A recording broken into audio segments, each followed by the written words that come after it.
According to media reports, 49ers linebacker Patrick Willis is set to retire from football. I'm Antonita Collins with your ESPN headline. We're joined by ESPN 49ers reporter Paul Gutierrez.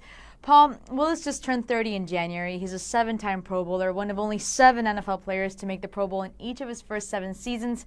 How surprised are you that he is retiring now? You know, Tony, I'm pretty surprised. I don't know who's more surprised than myself, the fans, or the 49ers themselves, because they had put so much stock in him coming back next year and being healthy, along with the other inside linebacker, Navarro Bowman.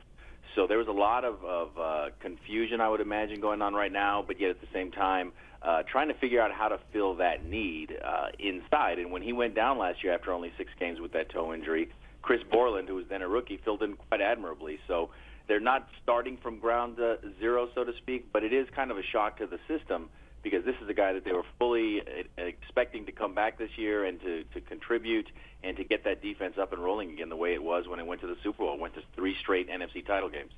Paul, where do you think he ranks among linebackers all time in the game? Well, I think when you start talking linebackers, the first names that pop up are the Lawrence Taylors, the Dick Butkus, guys like that, Ray Lewis. But he's right up there. If he's not in that first conversation, he's in that second wave. Now, you know, he only played 8 seasons, and you know, the shelf life for a linebacker in the NFL is not all that long anyway, but he had a huge impact. He was always known as a guy that was a game changer at inside linebacker.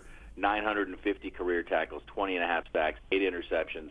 So this was a guy that opposing offenses always had to game plan against. So if he's not in that first wave of linebackers, then he is that 1A wave, and I think he's probably put together enough of a resume, a body of work to warrant serious consideration for the Hall of Fame when his time comes.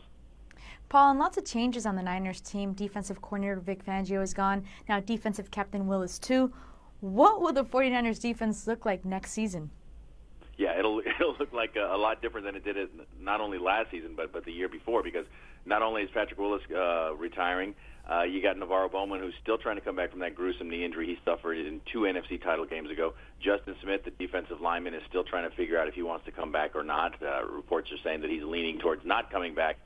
So it's going to look totally different from what it did under Vic Fangio. You got Eric Mangini's the incoming new defensive coordinator, so he's got a lot of work to do to reclaim that title of being Mangenius, if you know what I mean. So it's going to look totally different, but they still plan to be in a 3-4 scheme. It's just the faces are going to change, but the scheme is going to stay the same. Once again, ESPN's Paul Gutierrez with a perspective. For more on this story, you can read about it right here on our NFL page on ESPN.com.